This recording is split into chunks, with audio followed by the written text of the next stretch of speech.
Chegamos ao final do primeiro turno e agora a gente vai ter a Margarida e o Wilson disputando aí a vaga para a Prefeitura de Juiz de Fora. E muita gente aí tá me perguntando se eu tenho alguma consideração a fazer, se eu posso fazer alguma análise. Teve gente que me cobrou de não ter feito uma análise do debate da CBN. Eu acho que então que vale a pena a gente fazer algumas conjecturas aqui, tentar dar uma analisadinha. Assim, nada muito profundo, nada muito complexo, só pra gente refletir um pouco sobre alguns números e alguns dados e sobre o resultado deste primeiro turno, né? Uma coisa que eu acho importante de ressaltar sobre a rejeição da Sheila. Muita gente acha que não, muita gente acha que isso vem naturalmente e tal, mas essa rejeição dela aqui se tornou uma rejeição indireta e foi crescendo ao longo da campanha.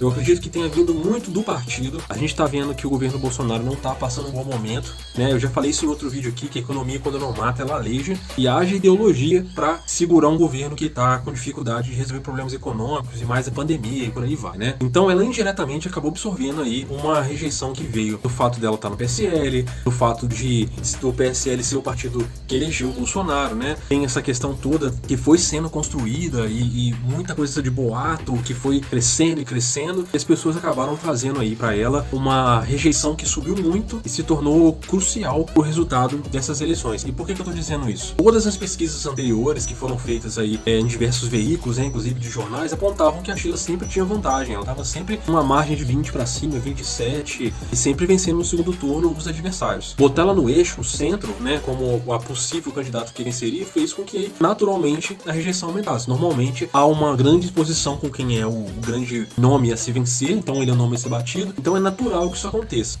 E aí, qual é o fenômeno que aconteceu por causa disso? A gente está vivendo um momento agora que, muito por causa da pandemia, por causa da dificuldade econômica que a gente está, muitas pessoas estão procurando candidatos que não sejam políticos. A ideia de que o cara já tem um mandato, ou de que o cara está eleito, ou de que o cara está fazendo pouco, é uma ideia muito recorrente no subconsciente da população. Então, muitas pessoas não estavam afim de votar em pessoas eleitas, em pessoas que têm mandato, fora todas as controvérsias que tem por trás desse discurso, né? Então, o que essa galera que estava com um voto meio volúvel decidiu? O nome de recall era o nome do Wilson, porque o Wilson simplesmente não tem passado na política, já que ele não é político, então ele não tem histórico, então não tem vida pública para ter rejeição. Quem não tem vida pública, obviamente não vai ter rejeição, porque não tem nada para ser visto, né? O que o Wilson tem é a história de carreira dele aí com a Rezato.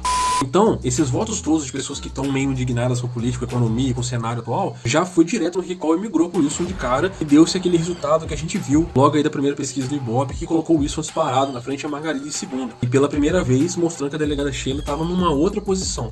E aí tava difícil pra galera, né? A concorrência ficou difícil, porque como é que você chega no Wilson? Não tem o que usar pra chegar no cara, você não consegue... Ele se tornou um candidato intransponível. Não tinha como atacar ele, não tinha como chegar nele, não tinha como diminuir um cara que não tem problemas, que não tem histórico com a política. Até o momento em que ele tropeçou na própria língua, e aí acabou ele próprio criando uma armadilha pra si, e fez com que as pessoas que estavam pensando em votar nele, ou queriam votar nele, que não eram votos cristalizados, se tornassem novamente votos volúveis. E aí o pessoal pensou assim, poxa, Agora que o Wilson fez isso e vai ficar feio eu votar nesse cara, como é que eu vou fazer? Eu não quero votar em político, eu preciso votar em outra pessoa. essas pessoas encontraram a Ione. A Ione nada mais é do que o projeto de campanha da Sheila sem a rejeição. A Ione entregou uma candidatura de uma delegada que basicamente oferecia um plano de governo muito parecido, porém não sofrer a rejeição que a Sheila recebe por não ter uma vida pública passada, por não ter mandato, por não ser uma deputada, ou uma vereadora, ou qualquer outro cargo desse tipo. Então as pessoas encontraram na Ione essa saída, né? Não tinha rejeição em cima dela. Ela era uma candidatura que vinha correndo por fora por não ser parlamentar também. Então as pessoas resolveram o problema. Isso talvez tenha refletido na questão da Ione ter dado essa crescida grande ao decorrer da campanha, justamente porque o Wilson tropeçou, e aí as pessoas foram pra Ione na tentativa de encontrar esse voto que representasse mais eles, que fosse um voto onde a pessoa não depositaria o dinheiro na política, mas aí a gente viu que no decorrer da campanha muita coisa rolou, muita coisa veio à tona, os argumentos que eram usados aí pra falar que ia se votar na Ione acabaram começando a se dissolver. Mas como a campanha já tava na reta final, já tava no fim, isso foi suficiente pra se confirmar que a Ione deu um salto aí, e esse salto da Ione, e aí vem uma parte muito importante aqui pra falar sobre o resultado do primeiro turno, o que pode acontecer no segundo. O resultado da Ione e a posição em que o Wilson ficou refletem uma coisa muito importante. Faz um exercício aí agora, dá um pulinho no Juiz de Fora da Depressão, no Tribuna de Minas, ou qualquer outra página que fale de política aqui em Juiz de Fora. Se você der uma analisada pra ver como os comentários estão, você vai perceber que a maioria dos comentários, eles não estão exaltando o bom desempenho do Wilson, tão pouco bom desempenho da Ione. A maioria dos comentários estão olhando, comemorando, na verdade, o mau desempenho da delegada Sheila. A gente pode fazer um paralelo aqui, mais ou menos, o que aconteceu com o Zema em 2018, onde as pessoas votaram no Zema porque simplesmente odiavam o Pimentel. Então eu acho que as pessoas muito mais diluíram distribuíram seus votos aí entre a Ione e o Wilson Rezato porque queriam fazer uma força para que a delegada Sheila não chegasse ao segundo turno. Isso fica bem refletido quando você olha comentários aí em algumas páginas específicas que as pessoas estavam comemorando o fato da Sheila não ir para o segundo turno. Então fica bem mais fácil de entender por que o Wilson conseguiu passar para o segundo turno e por que por muito pouco a Ione também não foi parar no segundo turno, né? Já que ela recebeu os votos que estavam saindo do Wilson, já que não eram votos cristalizados, eram votos volúveis, e o Wilson ficou com uma parte desses votos e acabou dividindo esses votos com a Ione, fazendo com que ficasse esse cenário de Margarida, Wilson, Ione e delegada Sheila logo depois. Bem como eu falei antes, bem lá atrás, as candidaturas menores de direita enfraqueceram a delegada Sheila, foram tirando votos dela, fazendo com que ela tivesse menos força ao longo do processo. Então aquela projeção que se tinha de outras pesquisas começou a cair por terra, porque esses candidatos conseguiram tirar a força dela, diluindo os votos que ela tinha, né? A Ione, inclusive, é uma dessas candidatas, e logo depois se espera que esses votos iriam migrar para a Ione caso ela fosse para o segundo turno, o que não aconteceu.